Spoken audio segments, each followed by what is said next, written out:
जब हम बिगिनर की बात करते हैं दोस्तों, तो हमारे सामने बहुत से विकल्प होते हैं, राइट। बहुत से विकल्प होते हैं जिन विकल्पों के बारे में हम बात करते हैं, यानी आफ्टर 12th का हमारा जो सेक्शन होता है वो हमारा इस तरह से हमारे सामने आ जाता है। तो करियर ऑप्शंस में हम बहुत ही एक हमारा होता है एक ऑर्थोडॉक्स करियर।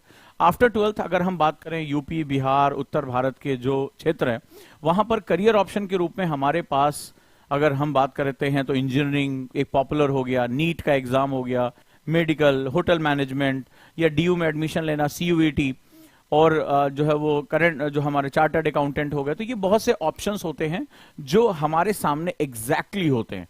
अगर आप भी अगर 12th में रहे होंगे या अभी 12th में हैं, तो आपने देखा होगा आपके सामने यही करियर ऑप्शंस बार बार आते हैं 12th के बाद। ये जिसे हम लोग परंपरागत जो है वो वैकल्पिक करियर के नाम से जानते हैं। हर परिवार में होता है, या तो वो मेडिकल लाइन में चला जाएगा, या वो जो है वो इंजीनियरिंग लाइन में चला जाएगा, या उसको बोल दिया जाएगा ग्रेजुएशन के लिए चले जाओ, या कुछ और प्रोफेशनल कोर्सेज के लिए चले जाओ, होटल मैनेजमेंट, वोकेशनल कोर्सेज के लिए आप चले जाओ। तो ये चीज हर परिवार की कहानी घर घर की है बेसिकली। लेकिन पिछले कुछ समय से यूपीएससी में बहुत बदलाव आ रहा है। यूपीएससी जो है वो एक बहुत ही एक तरह से कहते हैं यंग ब्रेन ढूंढ रहा है, जो है इसके माध्यम से वो नए नए तरीके लेकर आ रहा है, और सर्विस में जो उनकी योग्यता उस पर बहुत फोकस किया जा रहा है, उस तरह की ट्रेनिंग पे बहुत ज्यादा फोकस किया जा रहा है। बहुत पिछले कुछ समय से जो पढ़े लिखे परिवार हैं जहां पर जागरूकता पहले आती है, एक नया ट्रेंड देखने को मिला। वो ट्रेंड ये देखने को मिला है कि पहले अगर कुछ समय पहले की बात करें तो हार्डली 2 लाख 2.5 लाख बच्चे जो है यूपीएससी की तैयारी किया करते थे। अब क्या हुआ कि धीरे धीरे ऐसा समय आया कि इसकी जो संख्या है 8 लाख, फिर 10 लाख, 12 लाख, 13 लाख लोग फॉर्म भरने लगे और बहुत बड़ी मात्रा में जाने लगे। खासतौर पे अगर हम बहुत ध्यान से देखें तो कोविड के दौरान जिस तरह से प्रशासन ने बेहतरीन काम किया, कोविड मैनेजमेंट का काम किया, अगर आज का न्यूज़पेपर आपने पढ़ा होगा तो उसमें लाखों लोगों की जिंदगियां, जो वैक्सीन का प्रोग्राम चला, शासन प्रशासन ने लोगों को घरों से निकलने से रोका, उस तरह से हमारे यहां उतनी तेज कोरोना की लहर नहीं स्प्रेड कर पाई। अगर वो स्प्रेड कर जाती तो भारत में जो है मौतों का आंकड़ा बहुत ज्यादा होता। तो सरकार के प्रयासों और सबसे बड़ी बात प्रशासन के प्रयासों से, जो एडमिनिस्ट्रेशन है उसके प्रयासों, चाहे वो मेडिकल एडमिनिस्ट्रेशन हो, पुलिस एडमिनिस्ट्रेशन हो, सिविल एडमिनिस्ट्रेशन हो, यानी वो जो आईपीएस अधिकारी, आईएएस अधिकारी या उनके अंतर्गत जो महातहत हैं, उनके माध्यम से बहुत ही ज्यादा बेहतरीन काम हुआ और भारत ने लाखों मौतों को रोक लिया। आपने भी ये पढ़ा होगा, डेफिनेटली पढ़ा होगा। तो पिछले कुछ समय से जिस तरह से ये भी देखा गया कि बहुत अच्छी जो प्राइवेट जॉब्स हैं वो डाउन हुई और तमाम तरह की, तो एक आकर्षण जो था इसका और ज्यादा पावरफुल हुआ। और सिर्फ ये नहीं कि नौकरी की सुरक्षा है, ये देखा गया कि जो इनोवेशन है, रिस्क मैनेजमेंट है, तमाम तरह के मैनेजमेंट्स हैं, उसमें जो ये ऑर्गेनाइजेशन है बहुत अच्छा कर रहे हैं। मतलब वो जो कहते हैं कि वो एक लाल फीता शाही बाबू पेट निकाल के बैठा हुआ है, काम रोका, इससे कहीं अलग एक नई इमेज बनी। बहुत ही त्वरित रूप से काम करना, बहुत ही सेवाएं प्रदान करना, लोगों की सुरक्षा और राशन पहुंचाना, धन पहुंचाना, तो ये सारी चीजों में जो एक नया इमेज बनकर आया। अभी आपने देखा जैसे भारत का नेशनल डिजास्टर रिलीफ फंड जो मैनेजमेंट जो हमारी आर्मी है या उसका हिस्सा है, तो वो आपने जाके देखा कि तुर्की में कितना त्वरित रूप से अभी देश दुनिया के लोग सोच रहे थे और 24 घंटे के अंदर भारत का जहाज ऑपरेशन दोस्त के अंतर्गत लॉन्च हो गया और वहां पर एक हमारी गजब इमेज बनी है। जबरदस्त ऑपरेशन दोस्त के अंतर्गत हम पूरी दुनिया में छा गए, पूरी दुनिया हमारी प्रशंसा कर रही है कि जिस रूप में हम जो वहां जाकर हमने काम किया।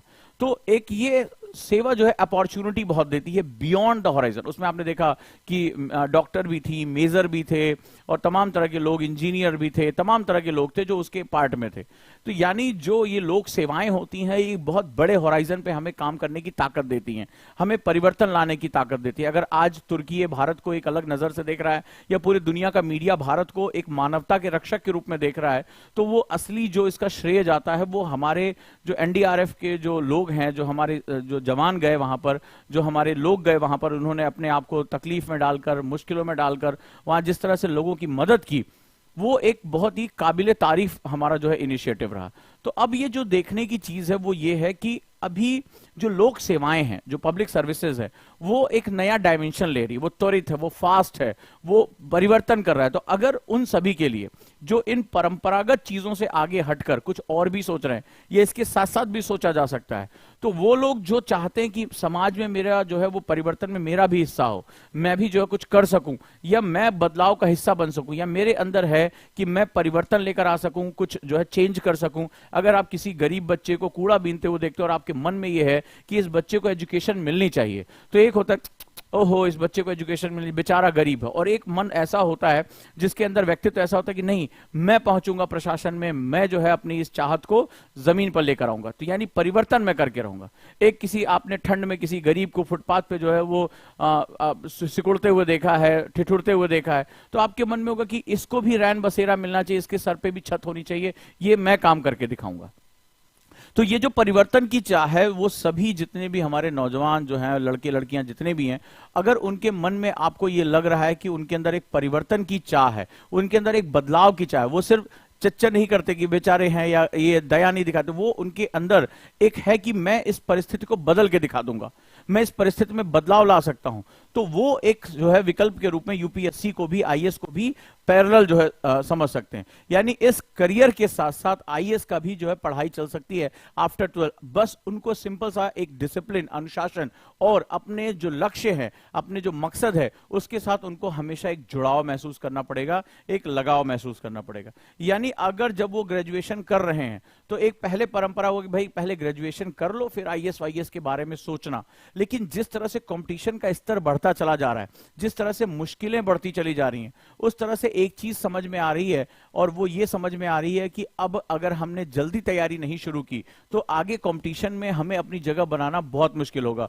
और ये देखा जा रहा है कि जो भी कम उम्र में तैयारी कर रहे हैं या सेलेक्ट हुए हैं, या भारत में आपने देखा होगा उनकी फोटोज आप लगाते हो, आप उनके बारे में बात करते हो, तो उसमें बार बार जिन लोगों का नाम आ रहा है कि भाई ये बहुत बेहतरीन काम कर रहे हैं, ये बहुत अच्छा काम कर रहे हैं, तो वो बेसिकली जो है वो बहुत कम उम्र में अपना दिमाग लगा लेते हैं कि मुझे भारतीय सिविल सेवा का हिस्सा बनना है, पुलिस सेवा का हिस्सा बनना है, और वो उस पर लग जाते हैं।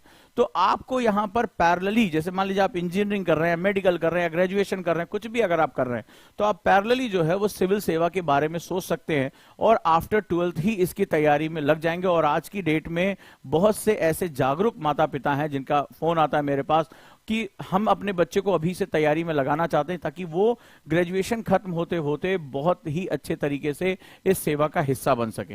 राइट, तो कारण ये है कि यहां पर जो है यूपीएससी में आपसे कोई ग्रेजुएशन के मिनिमम मार्क्स नहीं मांगता है, आप आराम से पढ़ाई कर सकते हो, और जो इसकी किताबें हैं एनसीईआरटी, एनआईओएस, ये सब आसानी से उपलब्ध हैं, बस आपको अपना ध्यान लगाना होगा। और अगर आपके अंदर प्रशासनिक अभियोग्यता, आप पूछेंगे मेरे अंदर सबसे बड़ी चीज क्या होनी चाहिए आफ्टर 12th, तो मैं उसका जवाब दूंगा कि वो कौन सी चीज, क्या मैं बहुत पढ़ाकू हूं, क्या मैं बहुत अमीर हूं, या मैं बहुत ही गोल्ड मेडलिस्ट हूं, या बहुत टॉपर हूं, तभी मैं आईएएस की तैयारी कर सकता हूं? नहीं, मैं इसका जवाब दूंगा इन सब में आपकी कोई रिक्वायरमेंट नहीं आपको चाहिए। आप अमीर घर के हो इसकी कोई गारंटी नहीं है, आप जो है बहुत ज्यादा कोई चीज चाह रहे हो इसकी भी कोई गारंटी नहीं है, आप बहुत गोल्ड मेडलिस्ट हो इसकी भी कोई गारंटी नहीं है। तो सर मुझे क्या वो एक ऐसी चीज चाहिए जिसके बारे में मैं ये तय कर सकूं कि मुझे यूपीएससी में जाना चाहिए या नहीं जाना चाहिए? आप में से कितने लोगों का ये सवाल है कि वो कौन सी ऐसी चीज है जो अगर मेरे अंदर होगी तो उसी के हिसाब से मुझे यूपीएससी में जाना चाहिए या नहीं जाना चाहिए? मैं हिंदी माध्यम से हूं, इंग्लिश माध्यम से हूं, अमीर हूं, गरीब हूं, प्रिविलेज हूं, नॉन प्रिविलेज हूं, इससे कोई मतलब नहीं है। आप में से मुझे बताइए ये कितने लोगों का सवाल है कि सर मेरे अंदर वो कौन सा ऐसा गुण होना चाहिए, एक एसेंशियल गुण, जिसकी वजह से मैं ये तय कर सकूं कि मुझे सिविल सर्विसेज में जाना चाहिए या नहीं जाना चाहिए? कितने लोग जानना चाहते हैं वो एक चीज जो आपके अंदर होनी चाहिए, जहां आप तय कर सकें कि मैं आईएएस या आईपीएस बनने के योग्य हूं, मुझे इस सर्विस में जाना चाहिए या नहीं जाना चाहिए? और आप लोग, जब मैं अभी आपको पढ़ाऊंगा, अभी सिखाऊंगा, तो आप मुझे बताइएगा आप में से कितने लोग ऐसे हैं जिनके अंदर ये गुण वो पाते हैं या वो सीखना चाहते हैं। रेडी? हाँ जी, तो चलिए मैं आपको इसके बारे में बताता हूं। ठीक है, इसके बारे में बताता हूं। वो एक चीज क्या है, इसको हम लोग बोलते हैं प्रशासनिक अभियोग्यता। अभियोग्यता, एडमिनिस्ट्रेटिव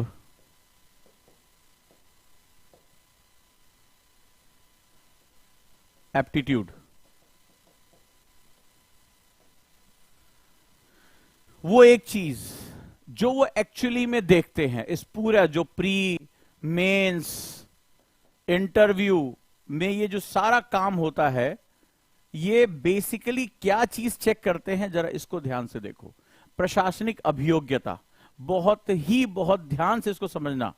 प्रशासनिक अभियोग्यता। अगर आज इसको आप समझ गए तो आज आप अपने आप से क्वेश्चन पूछ सकते हैं कि मुझे अंदर जाना चाहिए या नहीं जाना चाहिए। मैं इंजीनियरिंग की तैयारी कर रहा हूं, इंजीनियरिंग की पढ़ाई कर रहा हूं, मुझे वही करना चाहिए। मैं मेडिकल कर रहा हूं, मुझे वही करना चाहिए। या मेरे अंदर प्रशासन की कोई चीज, उसके बारे में बात करता हूं, प्रशासनिक अभियोग्यता।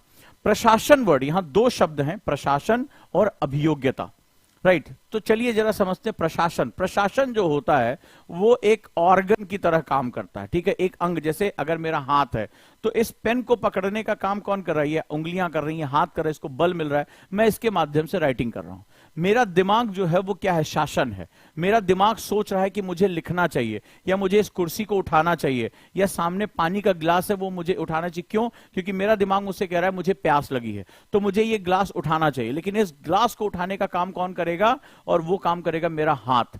हाथ जाएगा, उसको सही तरीके से ग्रिप करेगा, उसका अंदाजा लगा। हो सकता है कोई भारी जग हो, मेरे हाथ से ना उठ रहा हो, तो वो अपनी शक्ति का आकलन करते उसको क्या करेगा? उठाएगा, और उसको मुंह तक लेकर आएगा। कहां तक? कान में भी नहीं डालेगा। ऐसा नहीं कि ग्लास उठाया और कान में डाल लिया, सारा पता चला बहरे हो जाओगे।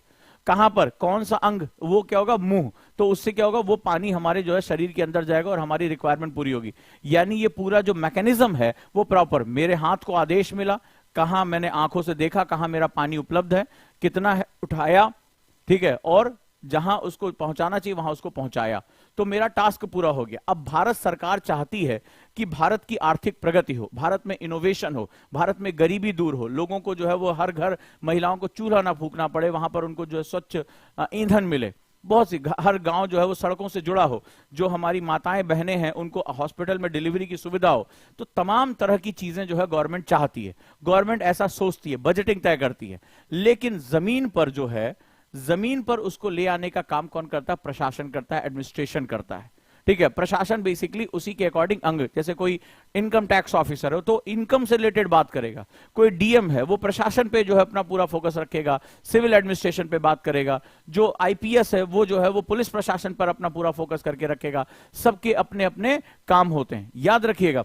तो प्रशासन जो होता है वो बेसिकली एक डायनेमिक, अब मैं तुमसे बात करने जा रहा हूं, डायनेमिक यूनिट होती है। तो डायनेमिक यानी परिवर्तनशील, गतिशील जो है वो यहां पर सेगमेंट होता है। और जब आप गति करते हैं तो आप परिवर्तन करते हैं, जब आप गति करते हैं तो परिवर्तन। जैसे मैं अभी यहां खड़ा हूं तो मैंने गति की और अब मैं कहां आ गया? यहां आ गया। तो मेरी अभी की जो पोजीशन है वो पहले की पोजीशन से क्या है? चेंज है, मैं आगे की तरफ बढ़ गया। हाँ या ना? समझते जाना, बड़ा गहरी बात कह रहा हूं। आज आप तय कर सकते हो कि आपको आईएएस बनना चाहिए या नहीं बनना चाहिए। तो क्या होगा? जब डायनेमिज्म होगा तो आपके अंदर गतिशीलता आएगी, परिवर्तन करेंगे, आप अपनी स्थिति को चेंज करेंगे। और जब आप मूवमेंट करते हैं तो भाई मैं अगर सोचता रहूं हाय मेरी बॉडी उठ के वहां से वहां चली जाए, नहीं हो सकती। आपको क्या करना पड़ेगा? अपनी आंतरिक ऊर्जा लगानी पड़ेगी। गतिशीलता कहां से आती है? काइनेटिक एनर्जी, यानी अपनी आंतरिक ऊर्जा से आती है। तो हर वो व्यक्ति, आप जरा ध्यान से, अब मैं जो लाइन कह रहा हूं या तो लिख लो या उसको याद कर लेना। अब जो बात कह रहा हूं सभी लोग मुझे चैट बॉक्स में जिम्मेदारी के साथ बताना। हर वो स्टूडेंट जो अपनी स्व इच्छा शक्ति से, अपनी सेल्फ जो है वो एक अवेयरनेस से, सेल्फ विल पावर से वो मूवमेंट करना चाहता है और वो अपनी स्थिति में चेंज लाना चाहता है, हर वो स्टूडेंट जो स्व प्रेरित होकर, लिख लो चाहो तो, ये बड़ी खूबसूरत लाइन है, कहोगे तो उसकी वीडियो भी तुम्हें दे दूंगा। हर वो स्टूडेंट जो अपनी आंतरिक इच्छा से अपने अंदर गतिशीलता लाना चाहता है और अपनी जो स्थिति है उसमें परिवर्तन करके लाना चाहता है, उसके अंदर बदलाव की भावना आ जाएगी। यानी आज मैं जो भी, मान लो मैं कभी 4 घंटे भी बैठ के नहीं पढ़ पाता, फिर मेरा मन भटकता है, मैं इधर उधर घूमता हूं, तो अब आपको अपनी स्थिति में बदलाव लाना है। ये बहुत इंपॉर्टेंट है, क्योंकि आप प्रशासन में बदलाव तभी लेकर आ पाओगे जब आप अपने ऊपर पहले काम करोगे। जो खुद को नहीं बदल सकता वो दुनिया को क्या खाक बदलेगा? जो खुद को नहीं बदल सकता वो दूसरों की जिंदगी में क्या खाक परिवर्तन लेकर आएगा? तुम पहले खुद के लिए जिम्मेदार हो तो खुद में परिवर्तन ला सकते हो। और खुद में परिवर्तन लाने के लिए तुम सुबह जल्दी उठना है, तुम नौकरी पे जाते हो 9 बजे, ठीक है, तुम्हें कहना है कि भाई मुझे सुबह 5 बजे उठ के 3 घंटे पढ़ाई करनी है। अब पता चला रात में 2 बजे तुम जो है रील्स देख रहे हो, चैट कर रहे हो, और सुबह तुमसे उठा नहीं जा रहा है, और रोज उठते हो, शिट यार आज 3 घंटे मैंने पढ़ाई नहीं की यार। मैं अब तुम अपने अंदर तुम चाहते हो कि मैं सुबह 3 घंटे उठ के पढ़ाई करूं। मैंने इससे पहले एक जो है वीडियो बनाया था वर्किंग पर्सन के लिए, कॉलेज वालों के लिए, लेकिन अब तुम बदलाव नहीं कर सकते। तो जो स्व इच्छा से, पहले तुम्हारे अंदर इच्छा होनी चाहिए। मान लो किसी ने तुम्हारे पिता का अपमान किया, तो एक तरीका है कि तुम भी जो है जाके अपमान करो, लाठी उठा लो, बंदूक उठा लो, पुलिस वाले पकड़ के ले जाएंगे, अंदर बंद कर देंगे। और दूसरा तरीका है कि तुम अपनी स्थिति को बदल लो कि क्यों अपमान किया, क्योंकि हम गरीब हैं, क्योंकि हमारे पास जो है संसाधन नहीं है, हमारे पास शक्ति नहीं है, तो कमाओ। और वो कमाने का तरीका क्या है? जिस दिन तुम आईएएस बन गए, आईपीएस बन गए, तुम्हारे घर के आसपास कोई नहीं फटकेगा, तुम्हारे पिताजी के चरणों की तरफ लोग देखेंगे, आंख से आंख मिला के बात नहीं कर पाएंगे। तो ये जो एक चीज है कि स्व इच्छा से अपनी स्थिति में परिवर्तन करने, अपनी चीजों को बदलने का जो एक जो है संकल्प होता है, वही इसका हिस्सा होता है। ये बदलाव सबसे महत्वपूर्ण है, लेकिन ये बदलाव बिना मूवमेंट के नहीं आएंगे, बिना मूवमेंट के नहीं आएंगे। अब दूसरी चीज है, प्रशासन जो है कई जो है वो जिसे कहते हैं ना कि एक काल्पनिक चीज नहीं है। जैसे आप बदलना चाहते हैं, तो हम लोग देखो कैसे बदलते हैं, मुझे बताना, मेरे अगर मैं सही हूं तो मुझे कमेंट बॉक्स में बताते जाना। आज मैंने कोई मोटिवेशनल वीडियो देख ली, ओजांग सर की बात सुन ली, आईएएस बनना चाहते हो, ठीक है। अब ये हुआ कि अभी हमारी रोज की आदत है, हम 9 बजे उठते हैं। क्यों 9 बजे उठते हैं? क्योंकि रात में 2 बजे तक तो हमारा मोबाइल ऑन रहता है, मेलाटोनिन हमारा वैसे ऐसी तैसी हो चुकी है, ब्लू स्क्रीन आते ही हमारी नींद चली जाती है, हम स्लीप प्रोक्रेस्टिनेशन का शिकार है। अब 9 बजे हम सुबह उठते हैं, आज हमने कोई मोटिवेशनल वीडियो देख ली, कोई किताब पढ़ ली, किसी ने डांट मार दिया, जोश आ गया। अगले दिन हम टाइम टेबल कैसा बनाते हैं? सुबह 4 बजे उठेंगे, ठीक है, सुबह 4 बजे उठेंगे और 4 से 8 बजे तक तो हम पहले पढ़ाई करेंगे, फिर 1 घंटा व्यायाम करेंगे, एक्सरसाइज करेंगे, ध्यान लगाएंगे 30 मिनट्स तक, ठीक है, बताना है किसकी किसकी कहानी है, और उसके बाद ब्रेकफास्ट करेंगे और फिर 45 मिनट्स के बाद पढ़ने बैठ जाएंगे, ठीक है। ये कहानी सबकी चल रही है, ईमानदारी से मुझे बताते रहना, इसमें कौन सा एक दूसरे को कोई देख रहा है। तो ये कहानी हमारी शुरू होती है। अचानक से आपकी जो स्लीप साइकिल है, बिना इसको समझे आपने उसको जो है डिजास्टर में कन्वर्ट कर दिया। अब इसके उल्टा देखो क्या होता है। अब रात में तुमने 4 बजे, हाँ रात में तुमने बनाया कि 10 बजे मोबाइल बंद करके हम सो जाएंगे।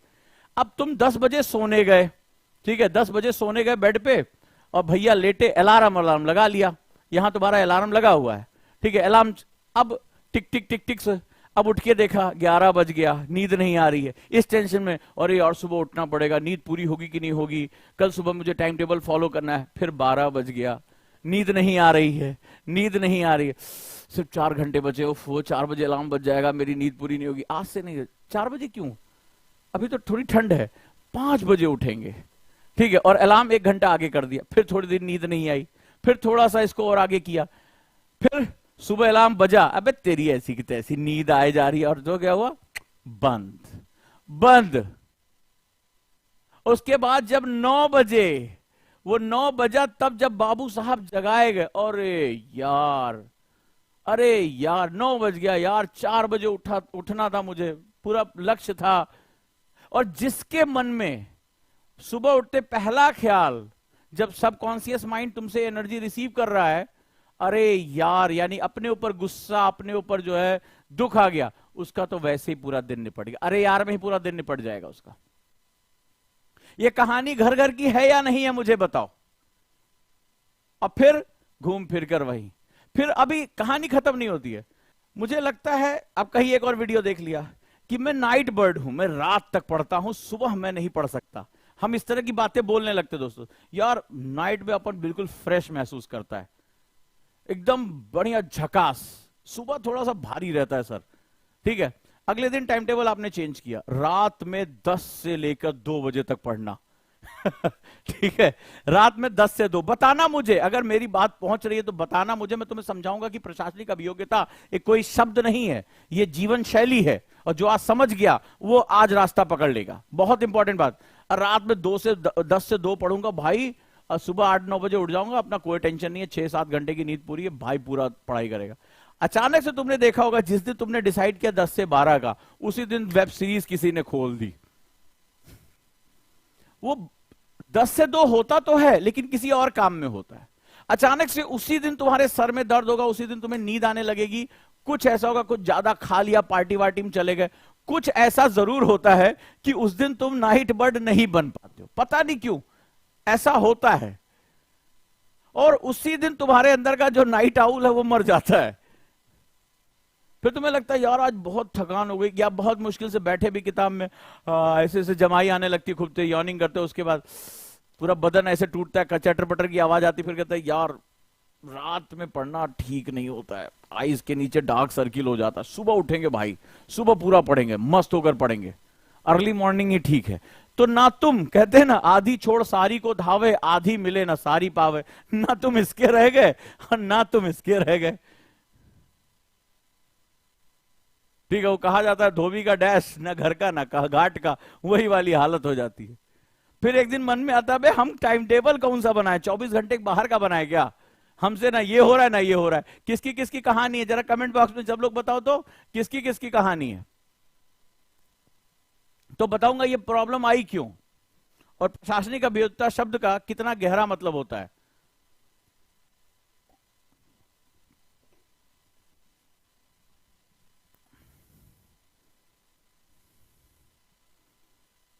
है ना। उसका कारण यह था कि प्रशासन जो होता है वो स्लो चेंजेस की तरफ जाता है, स्लो चेंजेस, इसको ग्रेजुअल चेंजेस भी बोलते हैं। पॉजिटिव होता है। जब प्रशासन बहुत तेजी से बुलडोजर कोई चला दे इधर उधर तो ध्वस्तीकरण ज्यादा दिखाई पड़ता है। धीरे धीरे कोई सड़क डेवलप करना है, कोई चीज करना है, कोई परिवर्तन लेकर आना है, एक दिन ऐसा थोड़ा ना होता है डीएम आता सबको डंडा, मत स्कूल चल, मत वहां ऐसी तैसी, जो बाहर बच्चा दिखाई पड़ रहा है जो उसको पकड़ पकड़ पीट पीट के स्कूल ले गए, बोरम भर भर के ले जाके स्कूल में डाल दिया। कभी ऐसा तुमने देखा है सीन कि जो बच्चा बेचारा कंचा वंचा खेल रहा है, कोई कुछ कर रहा है, तब तक पता चला इधर कंचा टप्प से मारा, उधर जो बोरे में कोई भर के लेके चला गया, जाके स्कूल में छोड़ आया। ठीक है, तो इस तरह से नहीं होता ना। सरकार क्या करती, प्रशासन डीएम जाता है, अवेयर करता है लोगों को, शिक्षकों को बोलता है आप घर घर जाइए अवेयरनेस करिए, खुद अवेयरनेस प्रोग्राम होते हैं, नुक्कड़ नाटक होते हैं, माँ बाप को समझाया जाता है, एनरोलमेंट बढ़ाया जाता है, टारगेट रखा जाता है इस बार हम 10% एनरोलमेंट बढ़ाएंगे, अगले साल 20% एनरोलमेंट बढ़ाएंगे, धीरे धीरे ग्रेजुअल चेंजेस किए जाते हैं। ठीक है, क्योंकि अब किसी बच्चा तुम बोरम भर के लेके जाओगे स्कूल छोड़ाओगे, उसका माँ बाप जो है वो पूरा सड़क जाम कर देंगे, थाने में जाके बैठ जाएंगे कि हमारा बच्चा किडनैप हो गया, बवाल हो जाएगा। अब तुम्हारे चेंज के चक्कर में उधर पूरे जो है जिले में बवाल कट जाएगा, लॉ एंड ऑर्डर की समस्या हो जाएगी। ठीक है, बच्चा चोर के नाम से कहे जाओगे। अब उसमें क्या हुआ, इस समस्या हो जाती। तुम एक्चुअली में अपने साथ यही कर रहे हो, तुम उठते थे 9 बजे, अब अचानक से तुम्हारे मन में जो है वो तूफान जगह एक बढ़िया जो है वीडियो देखे हो, आग फड़फड़ा रही है, और उस चक्कर में तुम्हारी जो है वैसी तैसी हो जाती है। तो प्रशासन में जो होता है वो चेंज जो होता है ग्रेजुअल होता है, लेकिन एक बात ध्यान रखना, ये चेंज कैसा होता है, सतत होता है, सतत सतत होता है, यानी कंटिन्यू होता है, लगातार ये होता रहता है, मतलब ये परिवर्तन होते रहना चाहिए। हम लोग जब भी अपनी जिंदगी को बदलना चाहते हैं, अच्छा स्टूडेंट बनना चाहते हैं, अपना टॉपर बनना चाहते हैं, कोई चीज अचीव करना चाहते हैं, हम अपने आप से लड़ाई कर लेते हैं। हम ग्रेजुअल चेंजेस की बजाय हम सडन चेंजेस कर लेते हैं। तो सडन चेंज तुर्की में हुआ था। क्या हुआ था, टेक्टोनिक प्लेटें सडनली मूवमेंट कर गई, उसका नतीजा तुमने देखा डिजास्टर्स हुआ था। तो जब आप बहुत ज्यादा सडन चीजें करते हो तो डिजास्टर क्रिएट करता है, समझे, तो वो डिजास्टर तुम्हारे साथ हो जाता है, ना तुम इधर के रह जाते हो ना तुम उधर के। तो अपनी जिंदगी में सबसे बड़ी बात ध्यान रखिएगा, अगर प्रशासन में वही लोग जाने की सोचें जो धीरे धीरे अपने अंदर बदलाव कर सकते हैं, यानी ये क्या होगा, सतत बदलाव जो होगा वो समय की मांग करेगा, समय की। अब मेरे अपने पढ़ाने के अनुभव में इस दौरान मैं हजारों की संख्या के बच्चों के साथ जो है इंटरेक्शन किया है। कुछ पैराशूट स्टूडेंट, मेरे मुंह से तुमने कई बार ये वर्ड सुना होगा, पैराशूट स्टूडेंट। ठीक है, मतलब वो आते हैं एकदम बस ऐसे ममास बॉय की तरह कूद पड़े, हु हा करते हुए एकदम आए, बोले सर मुझे 6 महीने में आईएएस बनना है, 8 महीने में आईएएस बनना है, कोर्स कब तक खत्म करो। अभी जिस पहली क्लास में सबसे पहले पूछते कोर्स कब तक खत्म होगा, मनी मनन समझ जाते हैं कि कोर्स पता नहीं खत्म होगा, लेकिन तुम्हारा खत्म होना तय है। ठीक है, तुम्हारा करियर तो खत्म है, इसमें कोई बात। जब पहली दूसरी क्लास में सर हिस्ट्री कब तक खत्म होगी, अरे तुम अपनी शुरू तो कर लो, नारियल या तो हमारे पैर पे फोड़ लो या अपने सर पे फोड़ लो, फोड़ो तो कहीं, शुरुआत तो करो, शुभारंभ तो करो, बिस्मिल्लाह तो करो, इसका कहीं नहीं हो रहा है। ठीक है, तो वो वाला एटीट्यूड आ रहा है। सर मैंने वीडियो देखी, हाँ तो सर वो बोल रहा था कि 1 साल में आईएएस बन जाने का है क्या। ठीक है, अरे तुमने उसका बैकग्राउंड चेक किया, एक वीडियो में उसने बोल दिया कि मैंने 1 वर्ष से, अरे उसके बारे में पता करो कि वो अपने ग्रेजुएशन में कब से उसने एनसीईआरटी पढ़नी शुरू की, कब से जो है वो उसने मैपिंग पढ़ ली। जब तुमने पहली बार जिंदगी में आईएएस के बारे में सुना था तब तक वो मैपिंग, एनसीईआरटीज, न्यूज़पेपर इन सब का मास्टर बन बैठा था। लेकिन तुम्हें सर अपन जो है वीडियो देखेला है कि अपन 1 साल में आईएएस बन रहे, तो हो गया काम उसमें। It takes lot of time. 1 साल का मतलब हुआ कि तुम टीचर के साथ 1 साल लगा रहे हो, लेकिन उसके बाद भी तुम्हें अपने ऊपर समय लगाना पड़ेगा। आंसर राइटिंग कब करोगे, निबंध कब लिखोगे, राइट। तो ये सारी चीजें जो होती हैं वो सभी स्टूडेंट इसमें डिजास्टर करते हैं, जो समय के साथ होने वाले बदलावों को नहीं समझ पाते। अच्छा, इससे पहले अगर उनसे कभी ध्यान से उनकी काउंसलिंग करो, तो इससे पहले लास्ट मैक्सिमम कितने घंटा पढ़े थे? सर वैसे रोज तो नहीं पढ़ता मैं, क्योंकि एक काम रोज रोज करने से अपन बोर हो जाता है। ठीक है, हाँ, फिर भी कितना पढ़ते होगे? सर वो 2-3 घंटा तो डिपेंड करता है पापा जूता लेके कितनी दूर बैठे पापा। उसके बाद 1-2 घंटा अपन पढ़ लेता है। अच्छा, 1-2 घंटा तुम्हारी पढ़ने की आदत है, तुम्हें आईएएस बनने का तुमने सपना देखा, बोलो अपन सॉलिड रील्स देखा है, सारा रील देख लिया। अल्लाह सर, हाँ ठीक है, बहुत बढ़िया बात है। उसके बाद बोला सर आईएएस बनना है, 1 साल में अपन को आईएएस निकालना है, सबसे कम उम्र का आईएएस बनेगा अपन। वो तो ठीक है, लेकिन कैसे, सपने में या हकीकत में? क्योंकि सपने वाला एग्जाम वो तो मेरे कोर्स के बाहर की चीज है। तुम अपने सपने में तुम कुछ भी बन जाओ, आईएएस बन जाओ, प्रधानमंत्री बन जाओ, दुनिया का मालिक बन जाओ, इससे कोई लेना देना नहीं। मेरी क्लास में एक लिमिटेड डायमेंशन है। तो अचानक से तुम 1 घंटा तुमसे पढ़ा नहीं जा रहा है, ठीक है, रेगुलर तुम पढ़ते नहीं हो, क्योंकि तुम्हारा लगता है कि बार बार एक काम करने से इज्जत कम हो जाने की है। तो उसके बाद अचानक से तुम ऐसा क्या करोगे? तुम खुद से प्रश्न पूछो, हमसे नहीं पूछो। हमें तो तुम बेवकूफ बना सकते हो, ये तुम्हारा धर्म है, ये तुम्हारा कर्तव्य है, करो इसको, ये अधिकार है तुम्हारा। लेकिन खुद को बेवकूफ दुनिया में कोई नहीं बना सकता। सॉरी टू से, लेकिन ये बहुत बड़ी सच्चाई है। जो सुबह उठ के आईना देखते हो तो उससे झूठ नहीं बोल सकते। ठीक है, इसका मतलब क्या हुआ? इसका सिंपल सा फंडा है कि व्हाट आई एम डूइंग। अरे यार, मैं 1 घंटा पढ़ नहीं पाता, रोज रोज पढ़ने से अपन को बोरियत हो रही है, इज्जत कम हो जाती। एक बोले रेगुलर क्लास आया करो, ओ क्या मास्टर साहब क्या बात कर रहे हो, एक जगह भाई लोग अपन रेली जाएगा तो इज्जत कम हो जाएगी ना भाई। तो इज्जत तुम्हें एक जगह, एक बार टेस्ट तुमसे दिया नहीं जाता, बोले टेस्ट अभी पढ़ाई ला क्या है जो टेस्ट लेगा मेरा, अपन का टेस्ट कौन ले सकता है, जिंदगी ले रही है। तो अब क्या होगा, इसमें आपके भाव बदल जाएंगे। तो आपको यहां ये चीजें सोचनी पड़ेंगी कि तुम जो एक प्रोसीजर है वो फॉलो नहीं कर रहे हो। अचानक से तुम 2 घंटा 3 घंटे ज्यादा पढ़े नहीं, अचानक से तुम्हें 12-12 घंटे पढ़ना पड़े, कैसे करोगे? बोलेगा मोटिवेशन भरा है। अरे तुम्हारा मोटिवेशन जो है वो कब तुम्हें जो है वो किनारे बिठा देगा तुम्हें पता ही नहीं रहेगा। यहां मैंने क्या कहा, स्वतः प्रेरणा से अंदर से आना चाहिए, इंस्पिरेशन होना चाहिए, बदलाव के कारण आपको पता होने चाहिए। तो ऐसे सारे बच्चे मारे जाते हैं बाद में सबसे पहले, अरे मास्टर ठीक है नहीं है भाई, कोचिंग में गलत एडमिशन ले लिया, फलानवा कोचिंग का रील देखे थे, उसमें तो भाई बिना पढ़े टॉपर बनाने का वादा किया, वो जादू, मतलब मास्टर रात में माइंड में घुसता है सारा कुछ अंदर। अरे भाई नहीं है इस तरह की कोई चीज हमारे पास, इस तरह की चीजें चल रही है। ओ भाई वो वायरल है वीडियोस का, वायरल हो रहा है वीडियोस का। अरे वायरल उसको हो रहा है, तुम्हें थोड़े ना हो रहा है। उसकी वीडियो वायरल होने से तुम्हारी पढ़ाई पे क्या फर्क पड़ने वाला है? तो ये चीजें जो हैं बड़ी गहरी चीजें, ठीक है। अब वो सोच रहा है कि 60 सेकंड की एक जो शॉर्ट है या रील है, 60 सेकंड में भाई भी जो है वो आईएएस बन जाएगा। तो यूपीएससी वाला कह रहा है रुको तुम्हारा हम 60 सेकंड हम जोड़ के तुम्हें बताते हैं टोटल कितना तुम्हारा बन रहा है।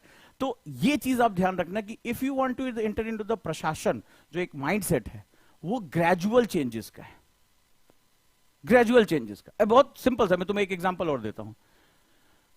हम सभी ने घर में मम्मी के बनाए हुए लड्डू वड्डू जो है वो हमने चुराए जरूर होंगे, ये हमारा जन्मसिद्ध अधिकार है, ठीक है। तो मान लो कोई लड्डू रखा है वर्तमान में, या कोई बहुत अच्छी मीठी चीज या अच्छी चीज होगी, समझना इसको। तो उसमें ढेर सारे मान लो ऐसे कोई बड़ी अच्छी चीज रखी, पेड़े रखे हैं, किसी घर में कुछ भी है, तो उसमें क्या होता है जरा ध्यान से देखना, बात समझना इसको। तो हम गए, थोड़ा सा मन किया, एक धीरे से निकाल लिया, तो एक लड्डू निकाल के खा लिया, किसी को नहीं पता चलता है। धीरे धीरे 1 आध दिन में और गए, फिर एक और निकाल के खा लिया, कोई ध्यान नहीं दे रहा है ना, पता नहीं चलता। मतलब जो मम्मी का ब्रह्मास्त्र है, जो पैरागॉन की चप्पल है, जो संसार के समस्त दिव्यास्त्रों में सबसे बड़ा अस्त्र है, वो हम तक नहीं पहुंचता, क्योंकि हम बहुत धीरे से गए, थोड़ा लड्डू निकाल के खा लिया, फिर 1-2 दिन शांत बैठ गए, धीरे धीरे ग्रेजुअली। अच्छा, किसी दिन तुम अपने इस बदलाव को काबू नहीं कर पाए और तुम इकट्ठे जो है हाथ डाले, अपने भी खाए, और एक दिन क्या किया, खाली कर दिया। अब मम्मी की नजर नहीं भी जानी होगी तो जाएगी जरूर, और जब जाएगी तो मम्मी आएंगी, और मम्मी जब आएंगी तो खाली हाथ नहीं आएंगी, उनके हाथ में होगा वो दिव्यास्त्र जिसके बाद आपके जीवन का सब कुछ बदल जाता है। ठीक है, आपका ज्योग्राफी बदल जाता है, आपका इतिहास हिस्ट्री बदल जाता है, पॉलिटी यानी राज व्यवस्था, आपकी कानून व्यवस्था तो हमेशा के लिए बदल जाती है, क्योंकि शाम को पापा के आने के बाद वो संविधान पास कर दिया जाता है। तो और इकोनॉमी पे तो आपके बहुत ही भयानक असर पड़ने वाला होता है, और साइंस आपका साथ आपका छोड़ चुका होता है, ब्लड सर्कुलेशन इधर उधर जो है भाग चुका होता है, आपका दिमाग बना रहा होता है कि चप्पलें पड़ी तो इसका हुआ क्या। तो आपके सारे सब्जेक्ट बिगड़ जाते हैं। ठीक है, आपके सारे सब्जेक्ट बिगड़ जाते हैं।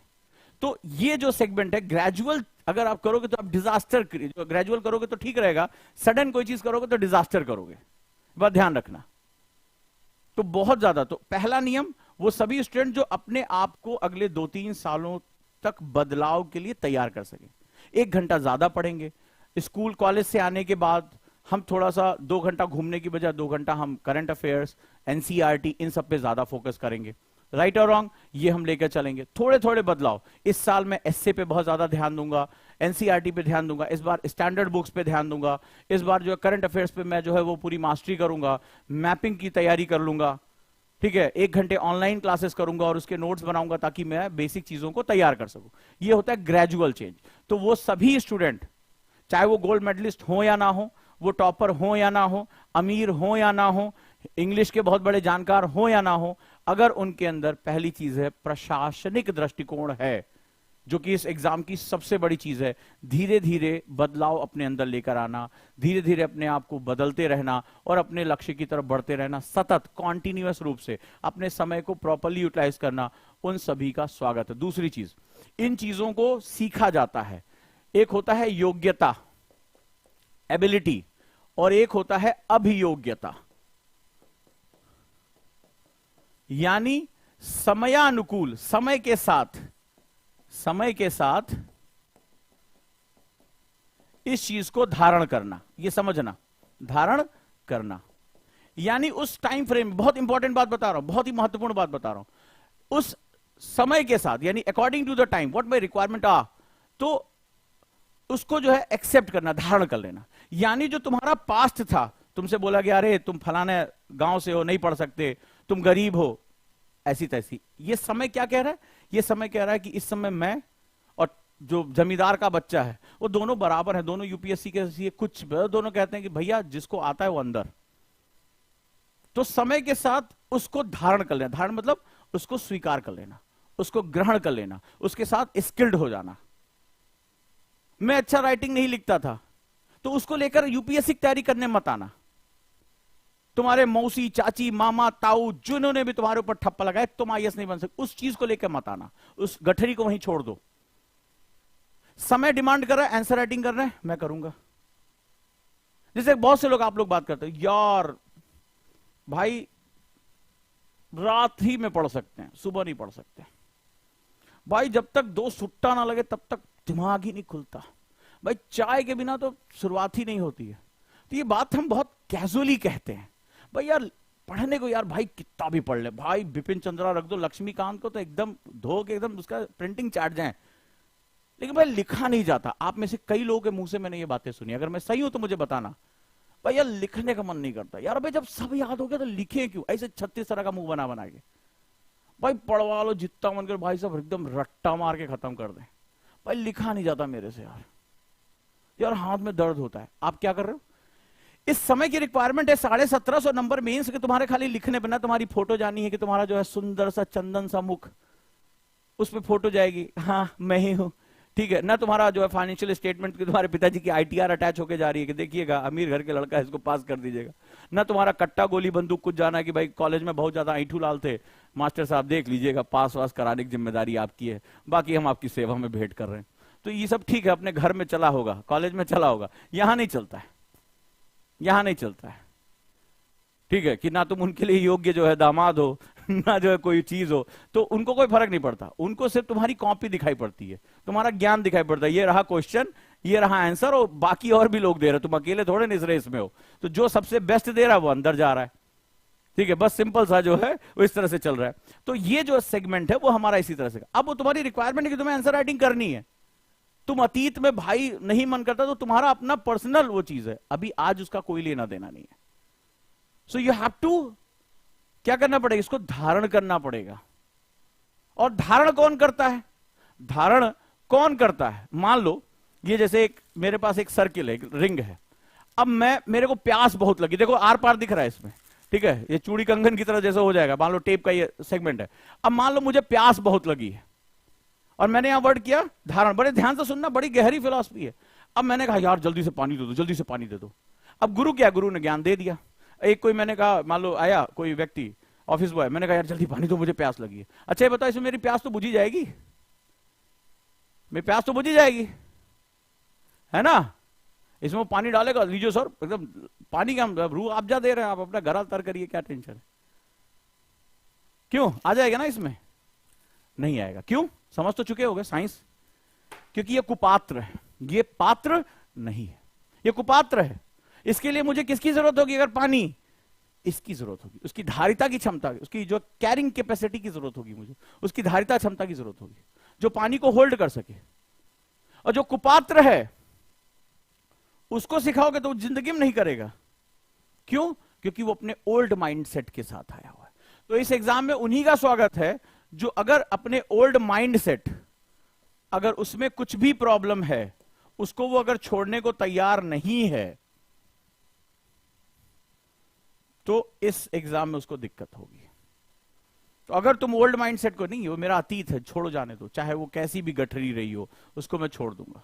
अगर वो पात्र बनने योग्य है, स्वागत है आप सभी का, स्वागत है आपका यूपीएससी में।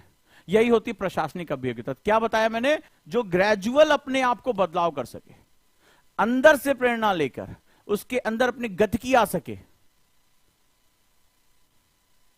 वो जो बदलाव की तरफ जा सके, अपने अंदर पहले लेकर आओ, तब तो जाके तुम कहते हो सर समाज बदल देना चाहता हूं, एजेंट ऑफ चेंज बनने देना। अच्छा, तुमसे टाइम से अपने गंदे कपड़े तो बदले नहीं जाते, बनियान तुम उलट उलट के पहन लेते हो, और तुम चलो समाज को बदलने। ऐसे तुम्हारी मम्मी बोलती होंगी तुमसे, जब उनके सामने बोलते हो मम्मी आईएएस बनना, बोले क्यों? बोले एजेंट ऑफ चेंज बनना चाहते, बदलाव करना चाहते। बोले अबे सुन, ये जो 4 दिन से गंदी बनियान पहन के घूम रहा, पहले उसको बदल ले, समाज बाद में बदलियो। ऐसे बोला जाता होगा। और ये बात बिल्कुल सही है, वो मजाक में भले चाहे जो कह दे, बट द थिंग इज कि जो खुद को नहीं बदल पा रहा है, जो अपने अतीत की गठरी को छोड़ नहीं पा रहा है, जो अकॉर्डिंग टू द रिक्वायरमेंट अपने आप को ढाल नहीं पा रहा है, वो इतना फ्लेक्सिबल नहीं है, वो चल रहा है समाज बदलने। तो जब इंटरव्यू में कभी गलती से पहुंच गए, बोले आप आईएएस क्यों बनना चाहते? गरीबी मिटाना चाहते। अच्छा ठीक है, बोले हम ये करना चाहते। वो उनको समझ में आ जाता है कुछ नहीं करना चाह रहा है। ये अंदर आने के बाद कहा हो दुबे जी, कहा है आज देख रहे हैं विनोद, कहा कितना कैश है तुम्हारे पास, ये करेगा, तो वो उसको भांपने की कोशिश कर लेते हैं, समझे? तो बहुत ध्यान से जो है तुम्हें इस चीज को समझना है। आप बदलाव की शुरुआत खुद से करिए। तो अगर आप अभी से इसको एक करियर ऑप्शन के रूप में लेके चलते हैं, तो आगे आपको बहुत इसके बेनिफिट्स होने वाले हैं, बहुत ज्यादा आप बदलाव कर सकते हैं।